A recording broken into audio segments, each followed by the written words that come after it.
to the Ask Historians podcast. Welcome to the Ask Historians podcast. I'm your host, EdHistory101. Today, I'm absolutely thrilled to be joined by Kathryn Gehred. She's the host of the podcast, Your Most Obedient and Humble Servant, a women's history podcast produced by the Roy Rosenweig Center for History and New Media at George Mason University. Kathryn holds an MA in Women's History from Sarah Lawrence College and was one of the team of editors who published the papers of Martha Washington with UVA Press. So welcome, Kathryn. Hi, I'm happy to be here. Let's start with the name of your fantastic podcast. And I want to say I've been a listener since the beginning, and because I think I have been, because I think the women of Dig History talked about the podcast. Oh, and that's yeah. how I learned about it. So I think I've been a listener since the beginning, and I love it. So I'm going to be asking a lot of nosy questions as a listener. So let's start with the podcast. What's the name mean? What does it signify? How did it come to be? Sure. My background is in women's history, and for about 7 years, I was an editor on the papers of Martha Washington. So I worked on finding and transcribing and editing all of these historical letters of Martha Washington. And as I was reading them, like in my work as a historian, you would sort of like go through collections of letters, like just looking for whatever argument you're trying to make, right? Like you would just like go through the index and just try to pinpoint exactly what you're interested in. But as a documentary editor, I was reading these whole letters and getting sort of really in-depth looks into every single part of these 18th century letters. And one of the things that struck me is the way everybody would sign off with your most obedient and humble servant. It's such a long signature, and it's sort of one of those things that sort of makes you feel like, you know, people back in the 18th century were so proper and so formal. They would always write this whole thing out. But one of the things that I noticed as an editor is they almost never actually wrote it all the way out, because it is a pain to write all of that out. Even back then, people were like, this is obnoxious. So they would abbreviate it like within an inch of its life. Like it would be like YR, OBT, HBL. Like they would never write out the whole thing. And so I thought it's funny that, you know, it seems like something that would make the past seem very separate from us, but to me, I actually found it really relatable after a while. So you end up reading that like a million times, your most obedient and humble servant, your most obedient and humble servant, and abbreviating it a million different ways. So I thought that would be sort of an insight into what the podcast is about, because I'm featuring letters by women where we read the whole letter, and it allows you to get to know the person by looking at the entire letter, and also to find the things that make this time period that was so long ago feel relatable, something that sort of connects us. So I thought that that would be it's a long podcast title. I was advised against using it as a podcast title, but I thought that for somebody who uses letters like this, for a historian who reads a lot of these letters, they would immediately recognize that as like, oh, that's how people signed letters back then. And then it would be sort of an intro into what I was trying to do with the podcast. So it's so great because it's like modern day text abbreviation. Like, Yes, LOL, that's and you got I think that all the time. I had to learn. So there's this big thing with specifically the Washington papers style is if it's a contraction, you don't put a period at the end, but if it's an abbreviation, then you do. So if they have the last letter of the word, then you don't put a period. So I was spending so much time trying to figure out these abbreviations versus contractions. And they used so many of them back then because it was like text speak. It was like it takes a long time to write things out. You want to save paper. So there's all sorts of these people using these shortcuts to save time that maybe somebody modern might not think that people were doing back then. nice. Now, one of the things I've learned listening to the podcast is that a lot of people have the same names. So you would have all of these, entire branches of family, but they passed down the same name amongst the daughters and the mothers and all of those things. So when you talk about Martha Washington, you're talking about, I'm assuming, the wife of George Washington, the first president. Yes. And of course, with women's names, there's also the issue of them changing their names after they get married. So she's Martha Dandridge Custis Washington as her full name. And then she has a niece who's named Martha Custis oh, no, it's like Martha Custis Washington. It's like the same name, but in a different order, so Martha. it's always fun. It's always fun trying to figure out these names. And we recently had a question on the subreddit on Ask Historian. Somebody said, "Why isn't that women didn't do junior or second or the third? Is there? Do you know a reason behind that? Like, why didn't women call their daughters who have the same name junior or the third or the fourth? Why didn't that follow for? If it follows for men, why didn't it follow for women?"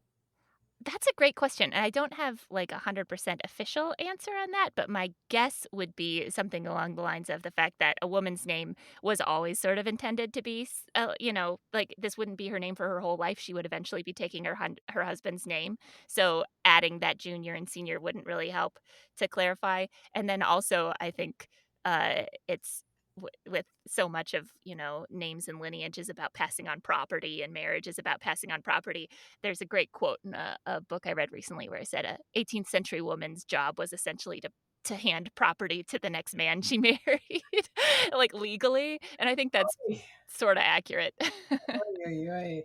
All right. The other base, the kind of to stay with the podcast for a second, is the absolutely fantastic episode that I recommend to everybody about that bitch Maria Godwin. And the way the podcast goes, and the fact that this woman wrote this letter where she said that bitch Maria Godwin, and the falling and the straight and getting all muddy, it's fantastic.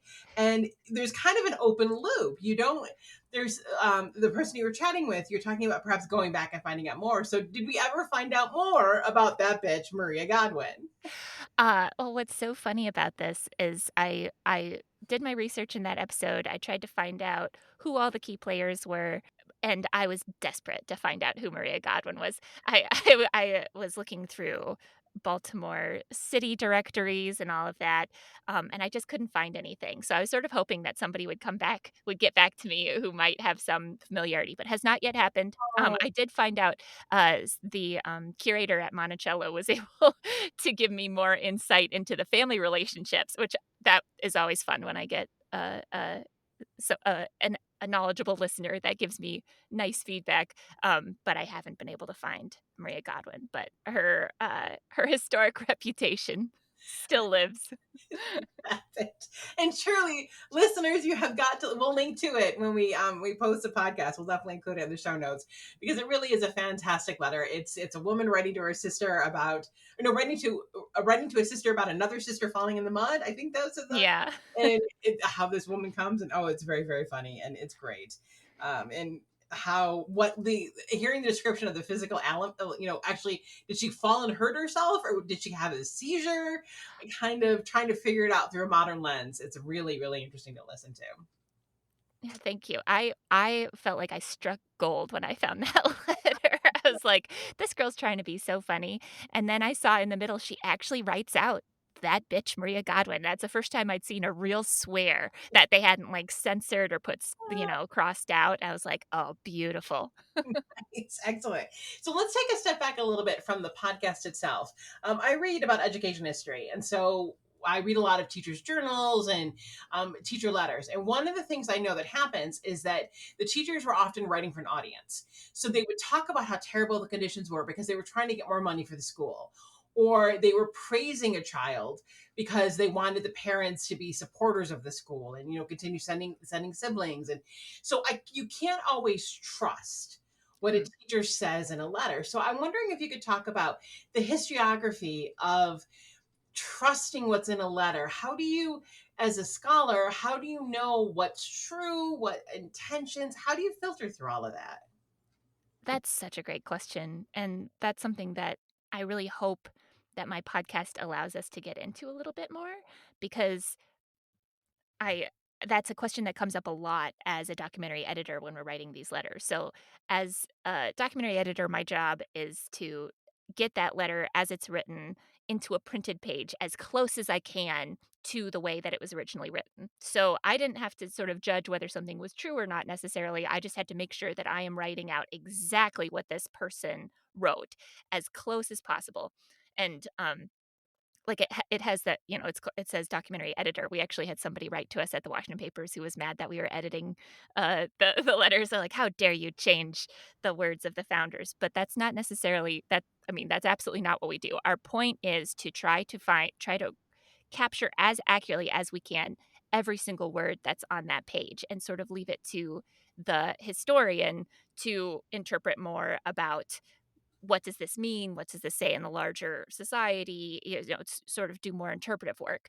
But there is an element of, you know, Martha Washington sometimes would write her dates wrong. So she would, yeah, like you and I, maybe Yeah, you write yeah.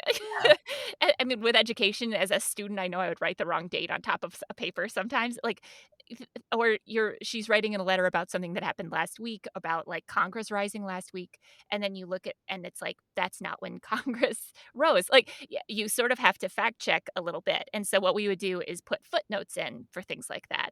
But that is, like, one of the big documentary editing questions is, like, okay, so sometimes for people, maybe transcribing the papers of George Washington, they would just, like, quietly correct mistakes like that and not show that they had made a mistake because, what does it matter? Historian just needs to know the correct date.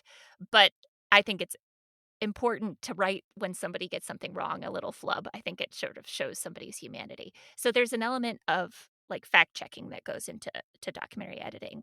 But then for the podcast, I consider it more of historical work as I get to, you know, talk about why somebody is writing a letter and who they're writing the letter for and what's going on in this time period. And that affects the letters a lot. So when I do a lot of family letters from young women who are writing to, like, their mom or their sisters.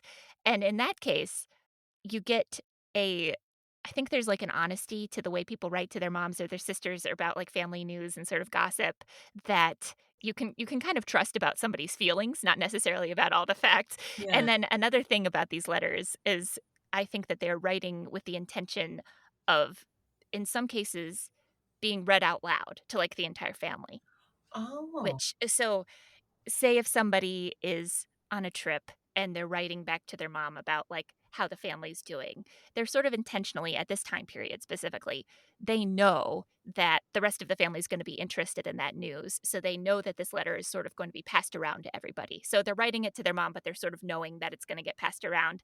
And because of that, they're trying to write in an entertaining way. I think, like the way anybody does, like, in an email, you're trying to, like, be funny in the group chat or whatever. People try to be funny in these letters a lot, and that's what I'm trying sometimes to feature in episodes of the podcast. But then another, you know, way that you have to look at intention and how much you can read from a letter or not comes up with if you look at the circumstances around the letter. One of the episodes that I did was a letter that was from an enslaved woman that she was writing to her daughter, but she couldn't read or write. So she had to say out loud what she wanted the overseer to write for her daughter. So I wouldn't say that that is something that you can trust every single detail about that letter as much as somebody that's, yeah. writing the letter herself to her mom because it's being filtered through a white overseer that's then going to send this letter along to the person who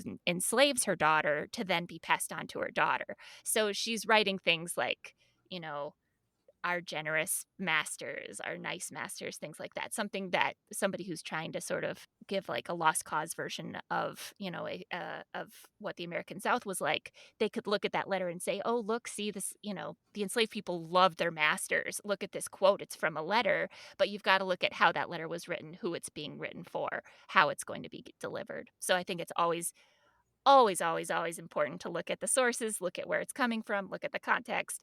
And I hope with the podcast, I get a chance to take the time to do that.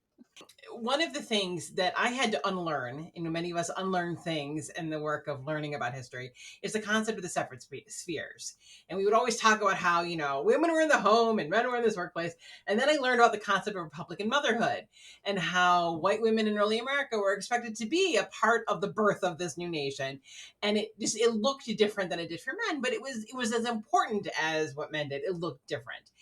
But so that concept of separate spheres seems to hold on, that people still think that that's a concept. So I'm wondering if you wouldn't mind talking about the historiography around the concept of separate spheres, what that gets right, what that gets wrong. there's this whole idea that women and men lived in these like completely separate spheres, social spheres, with women sort of constrained to the home and family, while men get to be in sort of like quote unquote the real world and business and politics and all the exciting things that we write about with history. And there's this sort of underlying assumption to that, that the women's sphere is sort of static and uninteresting. Like the study of the home doesn't change. Like it's not something that's worthy of historical study.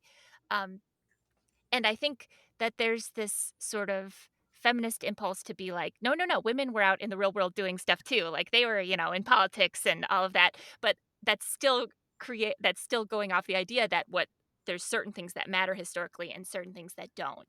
And I think that there definitely were constraints on what women could do. I think Martha Washington herself would say that she had her own sphere. I think she would say that she was involved in the domestic sphere. I think what's important to do historically is to say this is also important to study.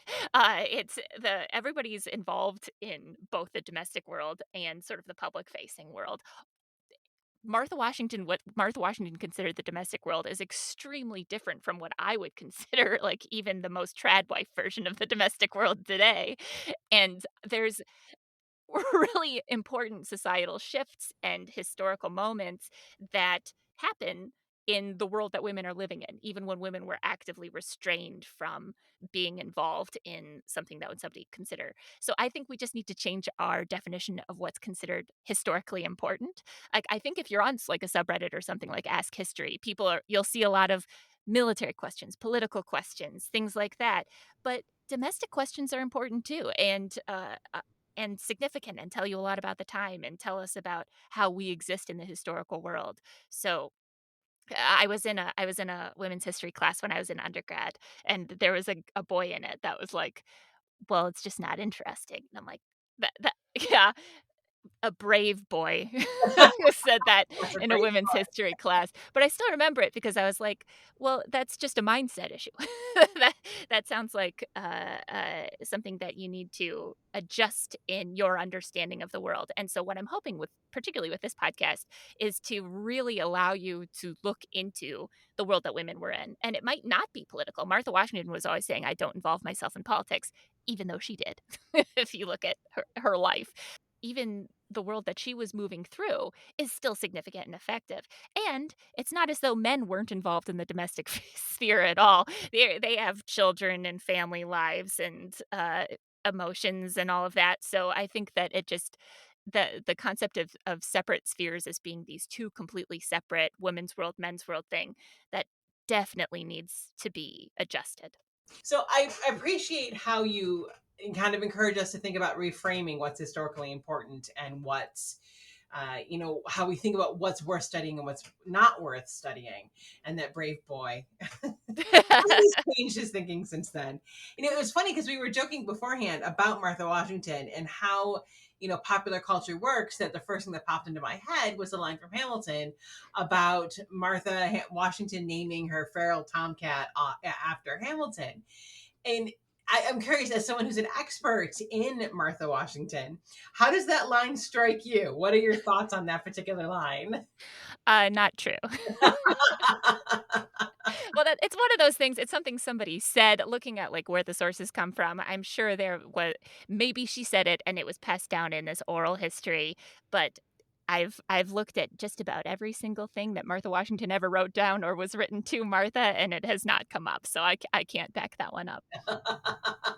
That's an interesting way. I appreciate the care, the historical care in which you've taken there. With regards to Hamilton, again, one of the kind of key points at the end of it is, the story or the history that his wife burned many of her letters, and again, the songs running through my head. Do you find that in women's history that do you find evidence that many of women's correspondences are destroyed upon their death or are not maintained with the same care as letters from men? Absolutely. There was sort of I don't know if it was a trend, but it was fairly common to not every case, but in a lot of cases, women's letters would be burned, and sometimes it was because the woman wanted it that way. Martha Washington, it seems very likely that she had all of her correspondence with George Washington, and she decided, "I don't want historians to have this." Speaking of public and private spheres, I think she knew that her husband, as General Washington, was going to be the subject of a lot of historic study, and she didn't want people getting their grimy little hands on these letters that she considered herself to be in control of. So, to some extent, I think it's sort of a way for a woman to control the narrative. Obviously, it's heartbreaking for me as a historian to lose all of those important documents, but that was her sort of taking herself out of the she doesn't want people to know this side. She doesn't want people to have this. This is her story, and she's in charge of it. Um, but then you've got somebody like Thomas Jefferson who burned, like, everything his wife there's almost nothing from Thomas Jefferson's wife, and I don't know if that's something she wanted or something that he wanted to control, so it's a combination of things, and so it perpetuates this idea, right, that there's letters that are historically significant and letters that aren't, and that, Martha didn't consider her letters to be historically significant, or she didn't want them to be historically significant, and she chose to burn them. And in a lot of cases, when people are deciding which historic documents to save, they'll keep things that are like to do with the public world or politics, but they won't necessarily always keep the family letters. Sometimes they do sort of for emotional reasons, and those are the ones I love. I love those, those collections of letters. Um, but a lot of times, it's just not considered as important as these other public facing letters, and so they're destroyed. So there just aren't as many letters that survive from women from this time period as there are, sometimes these thousands and thousands of letters from men of the time period, which can make it seem again like women weren't there, or women didn't matter, or women weren't doing things that were important, but you've just got to dig a little harder to find those letters. And then doubly so for poor women, for uneducated women, and women who weren't white, that it's very hard to find these primary documents that are about those women, but they are still out there, and they did still exist, and they did still have complicated lives that were important and significant just as much as these sort of great men. I think sometimes it leads to, the history is so based on documents, and there's so many of these documents about men and so few of these other people, that if you're trying to say, like, oh, I'm writing objective history, this must be important because are the letters that were saved. um, it creates this idea that this hierarchy, but that was it's a fiction that's been created, right? That these people aren't as important or weren't as complicated, and it's because of the way that we do history. So I think uh, that's again something, by featuring and highlighting these letters from women that maybe wouldn't be the first places people would go. That's something that I'm trying to do with the podcast as well. You saying that reminded me of the book They Were Her Property by Stephanie Jones Rogers, who did something remarkable, and she looked for women in different places. So exactly what you're describing, that there's still this whole world of history yet to be discovered if you Yes. look in different places. Is what she did that kind of historiography that you're describing? Exactly. That's exactly what I'm trying to do. And I think with women's history, sometimes you have to use different sources. You have to use things you might not think of. There's a lot of the history of Martha Washington that we're able to write is because of household finance books, which are useful in some ways, but sometimes they're considered sort of the more boring sources. But that's where you see, Martha's ordering clothes or fans or clothing for enslaved people or food that tells you about like how life is being lived. And so I think that sometimes you have to go for different sources, or you have to look in different places, but the stories are there and you can find them. And I know this is kind of an indulgent question because somebody asked, what do we know about the history of baby talk, of parents doing baby talk with their children? And we've had a lot of people kind of try to chime in and say it's a natural instinct, quote unquote. But they're saying, of course, people did it because that's what parents would do. And I spent some time trying to find history. Some historian has written about the history of baby talk, and I mean my sphere is education, and so I'm looking at early childhood education, and I'm not really finding anything. And have you ever come across letters where the women talk about baby talk? That I want to do a whole season of the show that's just about babies and the way women talk about babies in the 18th century, and um, because some of these letters are just so cute. And or horrible. Like, you're like, "Oh my god." I can't believe, but, Where's the 18th century CPS when you need it? yeah. Yes. So actually one of the letters that inspired me to do the podcast, so before I was in documentary editing, I was giving tours of Thomas Jefferson's house to bring it back to Hamilton, to find out what the hell it is we do at Monticello. That's what I was doing. Got really interested in, because when you're giving a tour of somebody's house, you end up talking about somebody's family. I started reading a lot of the letters that survived from Thomas Jefferson's oldest daughter, Martha Jefferson Randolph. And she had 11 children. Well, I think she had 13 pregnancies, 11 children survived to adulthood, which is like incredible, like survival rate for that time period. But so obviously kids come up a lot in these letters, and sometimes it's really funny. So one of the letters that I found that I thought was so funny, um, I actually wrote down the quote.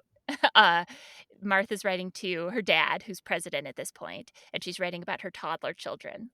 And she says, Ellen counts the weeks and continues scoring up complaints against Cornelia, that's her 2-year-old sister, whom she is perpetually threatening with your displeasure.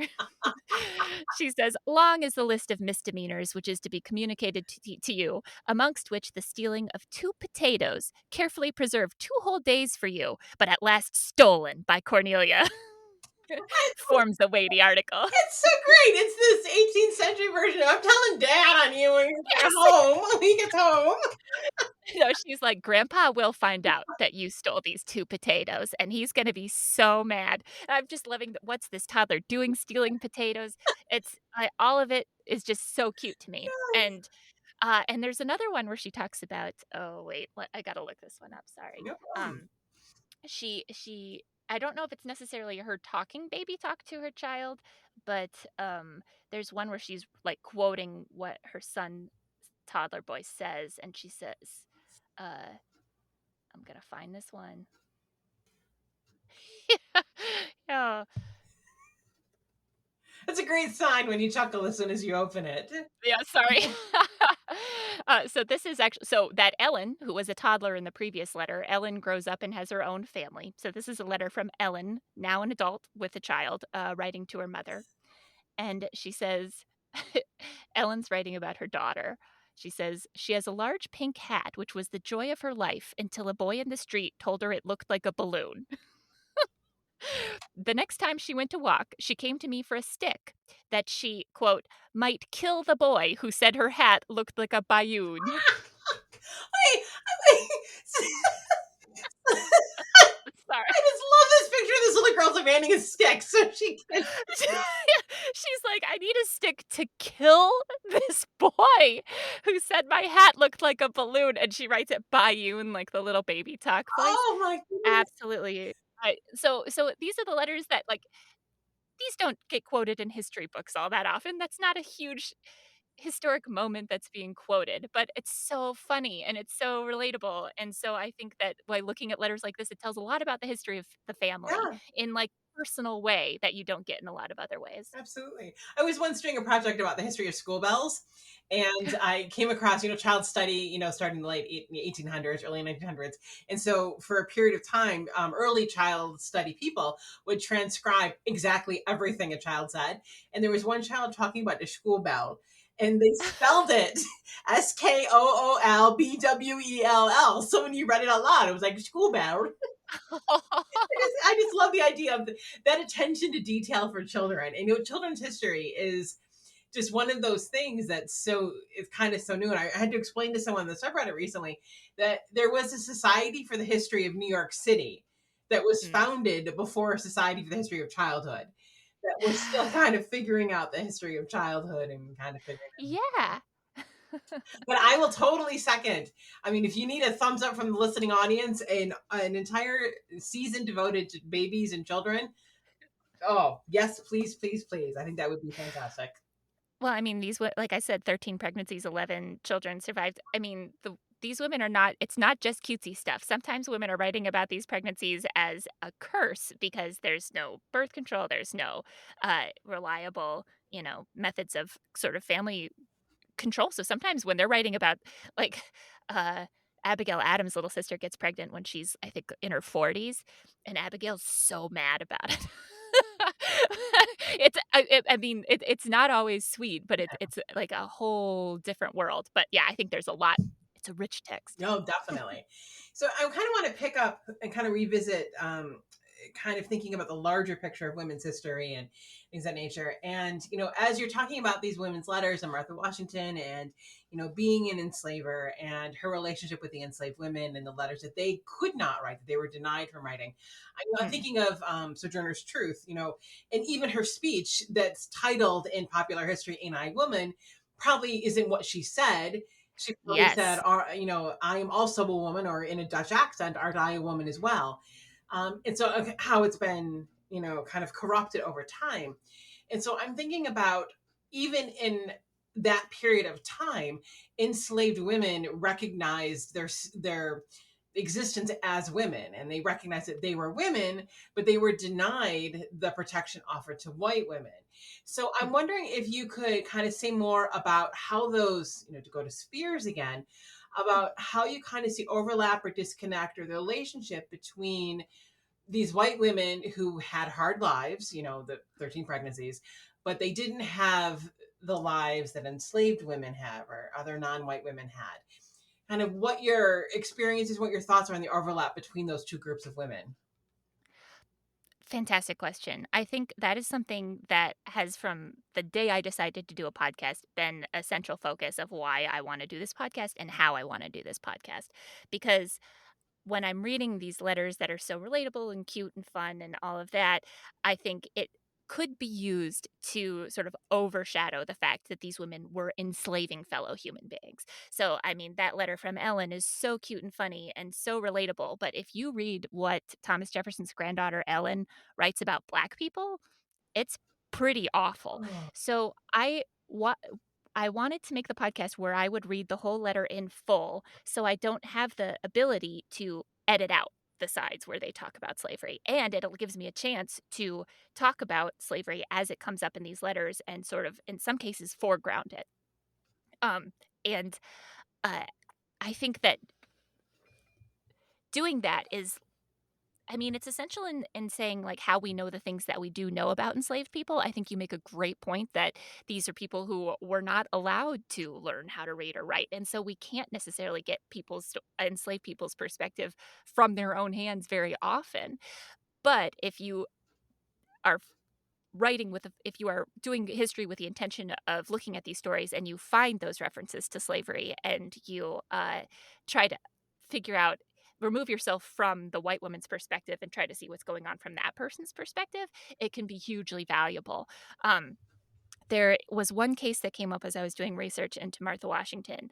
There's an enslaved woman named Charlotte who was enslaved at Mount Vernon, and she worked for Martha. She was one of Martha's maids. She was in the room when George Washington died. She has really, really interesting history as somebody who resisted enslavement quite a bit. She demanded to be treated with respect. And if somebody didn't treat her with respect, sometimes she threatened to attack the overseer at one point. And she would write, I think this is a good example of like how to use a source from a variety of perspectives. So there's this quote from Charlotte defending herself to the overseer saying, Martha would never treat me this way. Martha wouldn't give me the disrespect that you are giving me.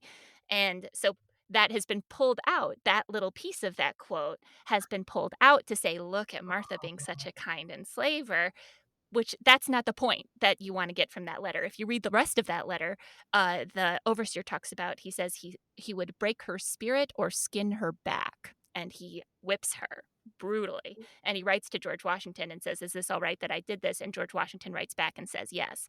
So I think that when you're doing history about this time period, you have to center slavery, or else you're not telling the true story. You're doing bad history if you're not centering the story of the enslaved people. And I try very hard in the podcast not to make it like this Gone with the Wind. Look at these fun, beautiful women having fun, Jane Austen-y fiction times, because this was the real world and there were horrible things going on at the same time. So I think, sort of taking from my background as documentary editing, where you keep everything that's in that letter, whether it's pretty or not, and you try to dig into all of it at its best. That's what I hope my podcast is doing. But that's it's hard to do, and it's something that I have to really work on, and try to keep that in the forefront. Well, I think one of the many strengths of the podcast is that you help the listener hold two thoughts at once. And I think that's probably, if one of the things we hope people take away from the subreddit is that you kind of always have to be doing that. We're talking about American history. We have to be holding these conflicting thoughts in mind at once, that George Washington, did all the great things George Washington did. George Washington tracked down a woman, is, Una Judge, and, all of the things he did with enslaved people. So I think your podcast does a great job of modeling how to do that, how to hold those two discordant thoughts. So, and I really Thank you. hope that we got lots of new listeners to you. On that note of podcasts, there is, in this day and age, we can rattle off now, thankfully, dozens of podcasts led by women about women, and several, maybe one hand count of high quality podcasts about women's history. Mm. What do you see as a future of podcasting about women's history? Are you encouraged? Are you just, you're worried that it's coming to an end? How do you see it unfolding? Well, I think, again, we're still sort of trapped in this two spheres view of, I think sometimes people are like, well, women aren't talking about history because there aren't a lot of like women talking about wars and like the sort of big, World War II big wars that American people, history listening public are interested in. But I think if you look at different people talking about different things, there's a lot of sort of good women's history happening. And sometimes even when I'm listening to like a pop culture history podcast, I feel like people are getting better at doing history a little bit in the podcast form of, because if you're trying to find like the full deep story for like a full takedown of something in a podcast, it kind of forces you to look at things historically in a way. And I see some podcasts doing it really well. And then I see some things that are, doing tropes that I think are a little bit uh, uh, like I don't wanna diss any podcast, but I feel like there's a little bit of, like I personally am not as interested in, like, "Look, here's the women who were in wars, here's the women who were in politics, here's the women who were doing these things as, like, these are the great women we should focus on." I'm not as interested in that as women's history. I'm more interested in the sort of the Laurel Thatcher which the women who don't make it into the history books because they didn't do anything in the public sphere. I still wanna learn about them. I wanna see what's going on in those times. So what I hope is that there'll be more women who feel more confident to talk about these stories and create their own Yeah. podcast. That's my other just my own private, like, opinion is I think that, there are more men who feel like their voices are worth listening to, who are more willing to just sit down with a microphone and make a podcast because they think that their opinion is so important that people will just listen to them for 2 hours unedited. And I think that there's Yeah. fewer women who have that level of confidence, because for you know, nobody wants to listen to 4 hours unedited Yeah. of just about any human. Yes, but any topic whatsoever. Yeah. And But for our listeners who might be aware, the quote that you're referencing, the quote is blank women rarely make history. well-behaved All women women rarely are make history. And I wanna read that the point of that quote is about that well-behaved women should. Like, the book is about a midwife who left all of these great records, but wouldn't be was a well-behaved woman who doesn't make the history books. And so that's I like that view of history of, let's learn more about those yeah, well-behaved women and the badly behaved women. All women. Give me more women's stories. That's what I wanna listen yeah. to. And it's so funny how that quote has been kind of twisted and corrupted, and people think you're supposed to misbehave in order to make history. It's like, no, that's not really the point of the quote. Yeah, it's about who we decide who makes history. Yeah.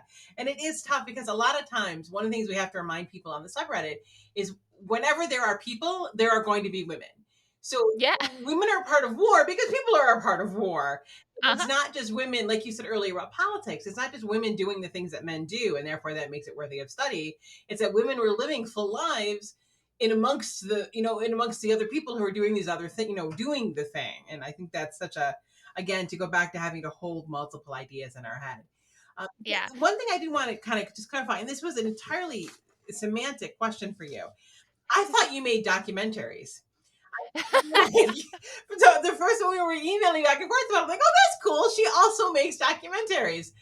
And so what I understand you saying is that the title of a person who takes a physically handwritten letter and types it up so that other people can, scan it and control F and look for words. You're called a documentary editor. Yes, Okay. and it is a terrible name because everybody does assume that you make film documentaries. The Association for Documentary Editing almost every year has several people fully come to our conference that are film editors and that they are very disappointed in the content that they get.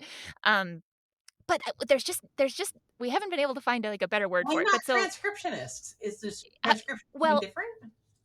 because this is I actually love to get into these little details. So if you don't mind, so there's like Please. when I got when I got into the field of documentary editing, I sort of learned it's a small but very important, group of people who instead of writing history books, they are producing these edited volumes of these primary sources. So all of these sources that are so important to historians, a lot of times they're sitting in these collections in archives and libraries, but you have to actually travel to the library to look at the documents.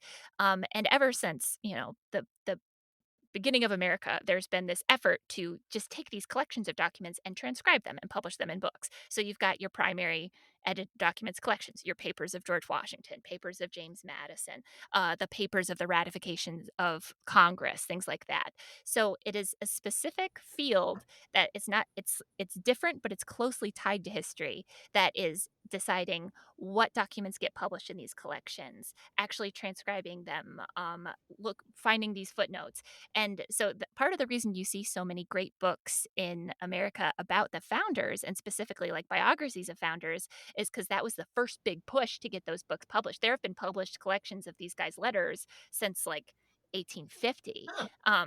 And some of those early, before it was like a controlled field, some of those early collections are pretty wild with the decisions that they made of just like pulling out full paragraphs that make somebody not look good. Like George Washington saying something kind of nasty about a colleague, they just wouldn't publish it.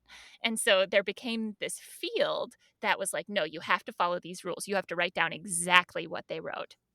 And then we get into fights, about like, well, he crossed something out? Should we show that with a line through the word? Should we show the things that are inserted with carets? And that gets into the little fiddly details that, unless you're a very specific personality type, will drive you crazy. But if you are that personality type, you might very much enjoy.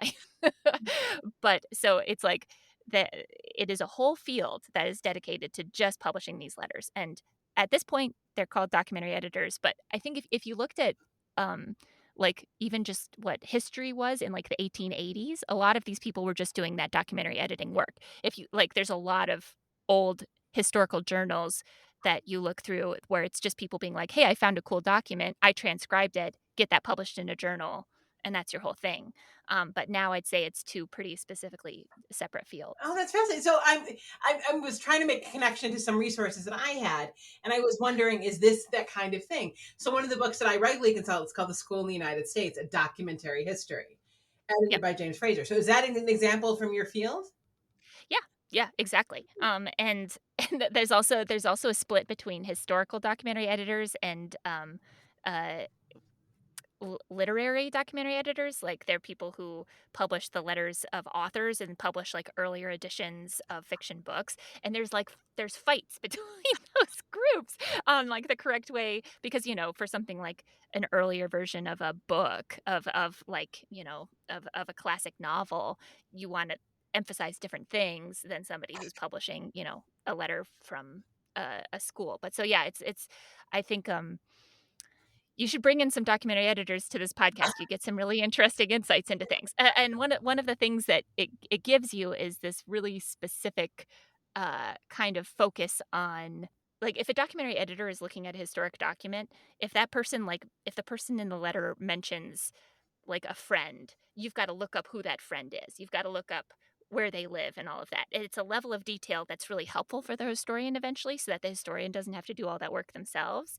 But it gives you like an interesting insight into a document that I didn't get until I was trained in that field. That's absolutely fascinating. I think that's a brilliant thing. And really, I had no idea this whole entire field, and it's so fascinating to learn about the difference. And I'm a developmental editor, And we Mm. spent a lot of time negotiating what's copy editing versus what's developmental editing.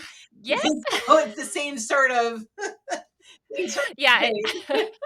I'd say people would probably fight about the transcriptionist label just because the transcription part is sort of considered the, like, that's, like, the very first step. That's, like, the thing you give your student your student people to write your library of yeah, there's the whole websites for archives that are like, having citizen transcriptionists write things, and then the documentary editor is the person that makes the, like, bigger decisions of, like, should this letter be in the volume, things like that. So, yeah, isn't it crazy? It's fascinating. I love it.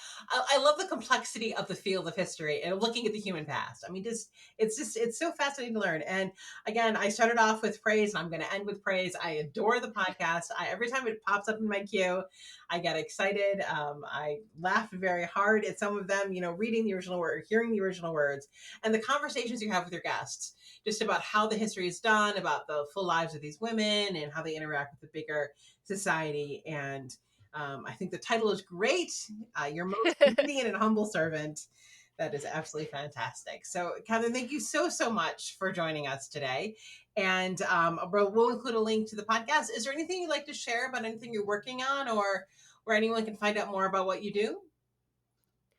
Well, next season of the podcast, we're going to be focusing on the uh, uh, the American Revolution. For the 250th anniversary of the American Revolution, I am going to seek out letters that are from women from a variety of backgrounds. It might not even be letters; it could be other primary documents, but about the experience of living through the American Revolution as it's happening, things that happen afterwards, even like precursors to the American Revolution. So I think it'll be a version of the history of the American Revolution from a perspective that you might not expect and could give you some interesting insights to it. So stay tuned, subscribe to the podcast, and we'll have some more exciting episodes coming up. That is fantastic. Thank you again so much, and hope you have a great day. Thank you so much for having me on the podcast. This was such a pleasure. Our pleasure. You've been listening to the Ask Historians podcast. Please support us at patreon.com/askhistorians. Find more history like this by following us on Twitter and Facebook, and by visiting us at askhistorians.reddit.com and ask hundreds of historians and enthusiasts anything you want to know about history.